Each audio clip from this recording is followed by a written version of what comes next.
నిర్వహించిన గ్రూప్ 1 పరీక్షలో ప్రతిభను కనబరిచి సర్టిఫికేట్ వెరిఫికేషన్ పూర్తయి, మెడికల్ వెరిఫికేషన్ కూడా పూర్తయి, అపాయింట్మెంట్స్ కోసం ఎదురు చూస్తున్న ర్యాంకర్లందరూ ఏర్పాటు చేసిన సమావేశం ఇది. ఈ పత్రికా సమావేశానికి వచ్చిన ప్రింట్ అండ్ ఎలక్ట్రానిక్ మీడియా ప్రతినిధులకు, నా తోటి గ్రూప్ 1 ర్యాంకర్లకు స్వాగతం.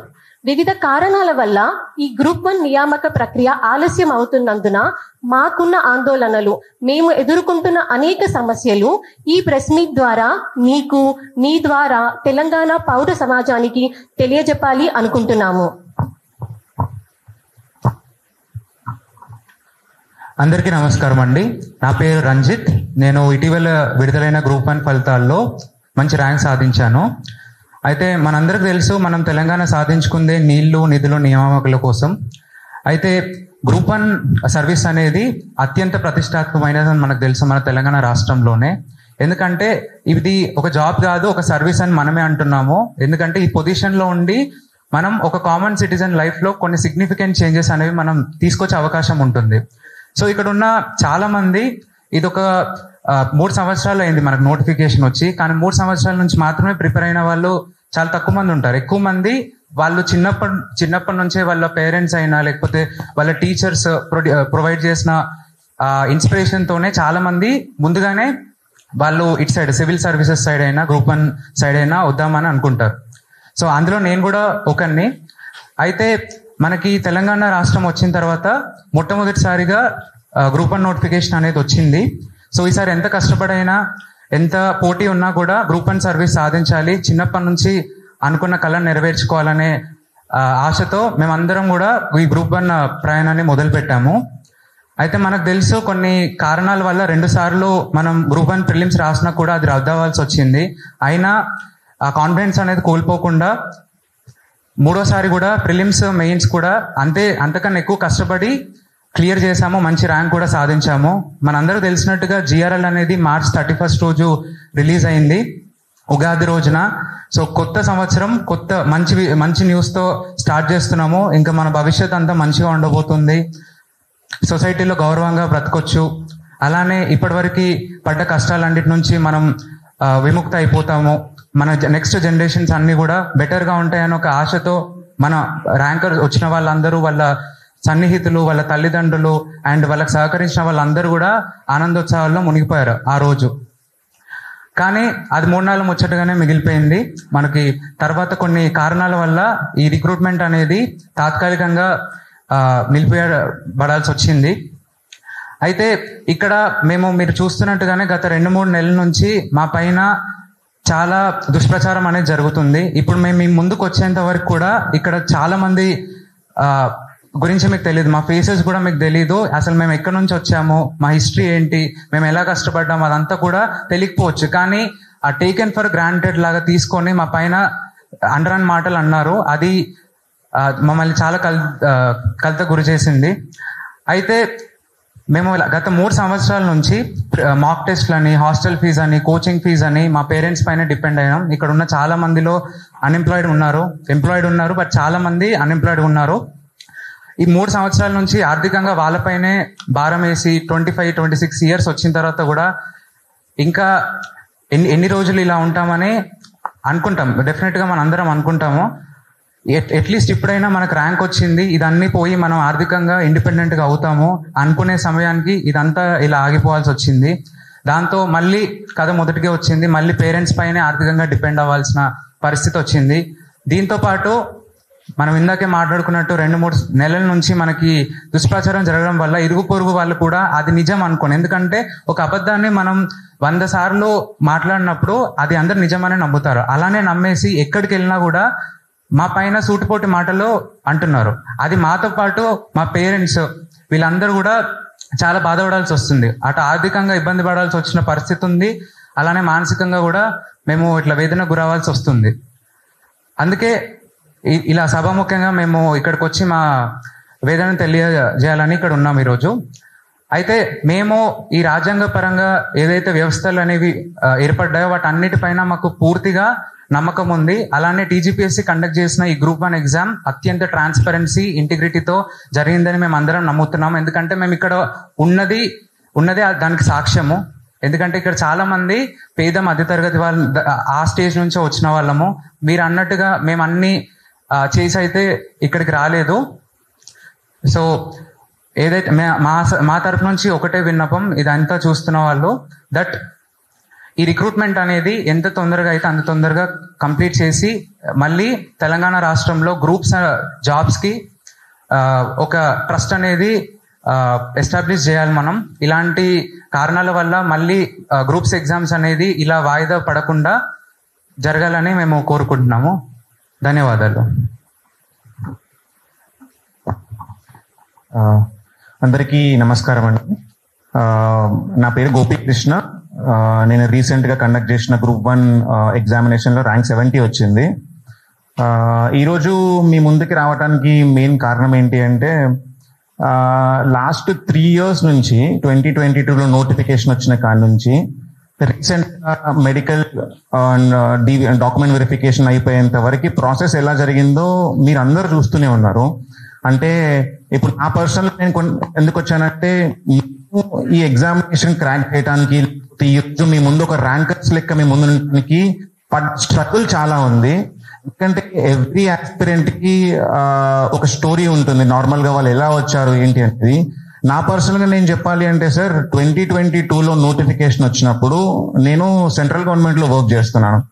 సో స్టేట్ సర్వీసెస్ లో ఒక నోటిఫికేషన్ వచ్చింది, గ్రూప్ 1 లాంటి స్థాయి జాబ్ కొట్టాలంటే మీరు అంటే ఆ లెవెల్ ఆఫ్ ప్రిపరేషన్ ఉండడానికి నేను ఆ జాబ్ మరీ లీవ్ పెట్టి వచ్చాను. అంటే ఈ పాయింట్ నేను ఎందుకు చెప్పానంటే, ఒక మిడిల్ క్లాస్ పర్సన్ ఒక సెంట్రల్ గవర్నమెంట్ జాబ్ కొట్టి ఆ జాబ్ వేరే జాబ్ కోసం వదిలిపెట్టడం అంటే చాలా ఫినాన్షియల్ గా స్ట్రాంగ్ ఉండరు చాలా మంది. అలాంటి సిచ్యువేషన్ లో ఎలా అయినా జాబ్ కొట్టాలని చెప్పి ఇక్కడికి వచ్చాను. వచ్చిన తర్వాత మీకు తెలిసిందే, అన్ఫోర్సిన్ కండిషన్స్ వల్ల ఆ జాబ్ నోటిఫికేషన్ 2 times క్యాన్సిల్ అవ్వడము, మళ్ళీ రావడము, మా పెయిన్ అది చాలా చెప్పలేదు. బట్ స్టిల్ అలానే స్టార్ట్ ఉన్నాము. తర్వాత 2024 ఎప్పుడైతే ప్రిలిమ్స్ మెయిన్స్ ప్రాపర్ జరిగినప్పుడు మేము ఈ లాస్ట్ 1 year లో మళ్ళీ ట్రాన్స్పరెన్సీగా మొత్తం జరిగి డాక్యుమెంట్ వెరిఫికేషన్ మొత్తం కంప్లీట్ అయిపోయింది. పడ్డ స్ట్రగుల్ లాస్ట్ 3 years లో ఎవ్రీథింగ్ లాస్ట్ ఎండ్కి వచ్చిందన్న టైంలో మళ్ళీ అన్ఫోర్సిన్ కండిషన్స్ వల్ల మళ్ళీ ఆగిపోయి ఈరోజు స్ట్రగుల్ ఫేస్ చేస్తున్నాం సార్ ఇప్పుడు ఉండడానికి. అండ్ ఇంకోటి ఏంటంటే సార్, నా ఒక్కరిదే కదా సార్, ఇప్పుడు చాలా మంది ఆస్పిరెంట్స్ ఉన్నారు sir, already group 1 rank sir.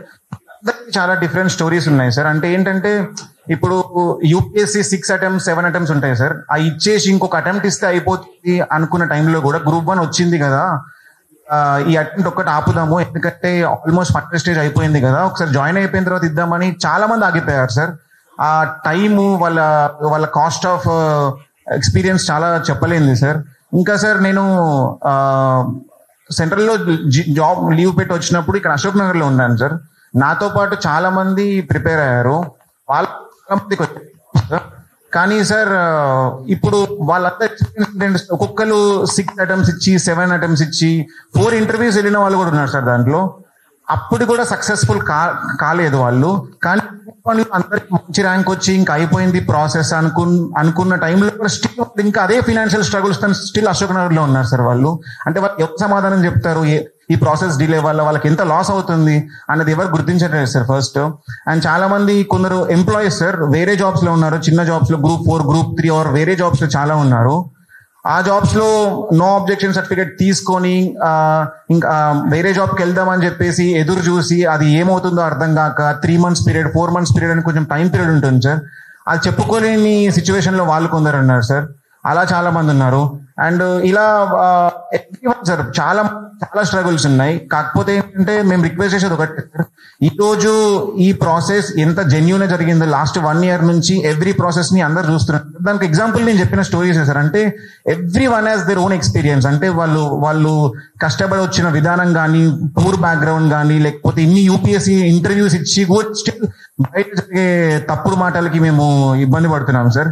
ఒకటే రిక్వెస్ట్ చేస్తున్నాం సార్, ఎవరైతే స్టేక్ హోల్డర్స్ దీంట్లో ఇన్వాల్వ్ అయి ఉన్నారో ప్రాసెస్ ని స్పీడప్ చేయాలని చెప్పేసి ప్రాసెస్ ని కంప్లీట్ చేసి రిక్రూట్మెంట్ ని ఫాస్ట్ గా చేయాలని కోరుతున్నాం సార్. ఎందుకంటే లాస్ట్ 1.5 year లో కూడా సార్, ఇప్పుడు నేను ఆల్రెడీ రీసెంట్ గా జరిగిన ఎగ్జామ్ లోనే సెలెక్ట్ అయ్యాను మోటార్ వెహికల్ ఇన్స్పెక్టర్ లెక్క. ఆ ప్రాసెస్ కూడా ప్రతి ప్రాసెస్ లో కూడా ఏదో డిలే అవ్వడం వల్ల లేట్ అయ్యి టైం అనేది చాలా లాస్ అవుతుంది సార్. సర్వీస్ లాస్ అవుతున్నారు సార్ చాలా మంది. అది ఇక్కడ రిపీట్ కావద్దు అని చెప్పేసి మేము రిక్వెస్ట్ చేస్తున్నాం sir. And thank you for everyone. అందరికీ నమస్కారం. నా పేరు భవ్య. ఇప్పుడు మనం చూసుకున్నట్టయితే గ్రూప్ 1 ప్రాసెస్ అనేది స్టాల్ అవ్వడం వల్ల కేవలం గ్రూప్ 1 అభ్యర్థులకు మాత్రమే కాదు, బోత్ గ్రూప్ 2 ఇంకా గ్రూప్ 3 వాళ్ళకు కూడా చాలా నష్టపోతున్నారు. ఎందుకంటే అక్రాస్ ఈ 3 ఎగ్జామ్స్ మనకి గ్రూప్ 1, గ్రూప్ 2, గ్రూప్ 3కి కామన్ మెరిటోరియస్ స్టూడెంట్స్ అనేది చాలా మంది ఉన్నారు. సో ఇన్ కేస్ మనకి గ్రూప్ 1 అనేది ఆగిపోయి గ్రూప్ 2, గ్రూప్ 3 కనుక ముందుకెళ్తే ఫ్యూచర్ లో బ్యాక్లాగ్స్ అనేవి చాలా పడతాయి. దీనివల్ల మనం ఫైనల్ గా నష్టపో అన్ఎంప్లాయిడ్ యూత్ మాత్రమే. ఇదంతా కాకుండా మనం కష్టపడి హార్డ్ వర్క్ తో మెరిట్ తో ఇంత దూరం వచ్చాక కూడా ఫైనల్ గా మనం ఆ ఆపర్చునిటీ అనేది తీసుకోలేకపోతున్నాం. సో అది మనకి కాదు, మనతో ఉన్న మన ఫ్రెండ్స్ కి, మన పేరెంట్స్ కి, అందరికీ చాలా డెల్యూషనల్ గా ఉంటది. ఇంకా మనం చూసుకున్నట్టయితే యూపీఎస్సి 2024 అనే సైకిల్ గ్రూప్స్ తర్వాత స్టార్ట్ అయింది. బట్ అది ఇప్పుడు ఆల్మోస్ట్ కంప్లీట్ అయిపోయింది. సో బట్ మనం కంపారిటివ్లీ చూసుకుంటే మనం ఇక్కడే ఉన్నాం. దీనివల్ల మనకి ఇంకా ఫ్యూచర్ రిక్రూట్మెంట్ కి ప్రిపేర్ అయిదాం అనుకునే స్టూడెంట్స్ కి కూడా ఒక నెగిటివ్ ఫీల్ అనేది వస్తుంది గ్రూప్స్ మీద. ఎందుకంటే ఇది ఒక అన్సర్టన్ ఎగ్జామ్, చాలా టైం టేకింగ్, ఎవరు ప్రెడిక్ట్ చేయలేరు, అన్ని జరుగుతూనే ఉంటాయి. లేట్ ప్రాసెస్ అనే ఒక రాంగ్ అజంప్షన్ ని మనం క్రియేట్ చేస్తాం అవుతాం.